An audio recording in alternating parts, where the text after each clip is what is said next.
Now coming to bioequivalence. What is bioequivalence? तो bioequivalence is like कोई भी A company की कोई भी ड्रग, मान लो पैरासीटामोल, और कंपनी बी की पैरासीटामोल, दोनों बायो इक्विवेलेंट यानी इक्विवेलेंट काम कर रही है या नहीं, ठीक है। जैसे कि मेरे पास ये 2 दवाई है, ठीक है, तो ये कंपनी ए की है, सपोज़ ये कंपनी बी की है, तो इस पर भी पैरासीटामोल लिखा है, इस पर भी पैरासीटामोल लिखा है, और मुझे ये जानना है कि अगर कंपनी ए की अगर बाज़ार में नहीं मिली तो क्या मैं कंपनी बी की ले सकती हूँ? क्या ये दोनों बायो इक्विवेलेंट हैं? तो कैसे पता करेंगे?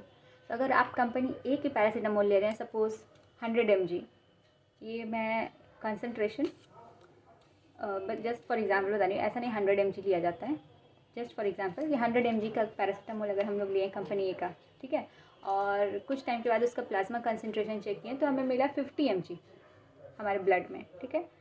और अगर हम कंपनी बी की पैरासीटामोल ले रहे हैं और उसी पर्टिकुलर टाइम के बाद अगर हम उसका प्लाज्मा कंसनट्रेशन चेक करते हैं और वो 50 mg ही है, बहुत सही है, तो ये दोनों बायो इक्विवेलेंट है, यानी दोनों सेम काम कर रही है, तो हम कहेंगे ये दोनों जो है कंपनी की ये प्रोडक्ट बायो इक्विवेलेंट है, ठीक है, ये दोनों ड्रग बायो इक्विवेलेंट है।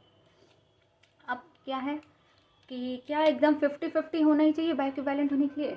नहीं, कोई ऐसा मतलब ज़रूरी नहीं कि 50-50 हो, थोड़ा बहुत मार्जिन हम लेके चलते हैं, जैसे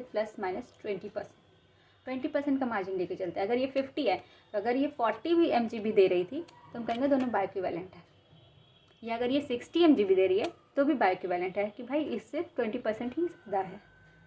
हम 80 mg वाले को बायो इक्विवेलेंट क्यों नहीं कहें? क्योंकि ज़रूरत से बहुत ज़्यादा हो जाएगा, 30 mg ज़्यादा है तो टॉक्सिसिटी भी प्रोड्यूस कर सकती है, साइड इफ़ेक्ट्स आएंगे, है ना, अननेसेसरी अनवांटेड साइड इफ़ेक्ट्स। तो यहाँ पर ये दोनों बायो इक्विवेलेंट तभी होगा जब ये दोनों लगभग सेम प्लाज्मा कंसनट्रेशन देगा, लगभग यानी +-20% देगा। अगर कोई एक दवाई सपोज़ 100 mg प्लाज्मा कंसनट्रेशन देगी तो दूसरी दवाई 80 mg से 120 mg के बीच में प्लाज्मा कंसनट्रेशन अगर देती है तो हम कहेंगे दोनों बायो इक्विवेलेंट। ओके।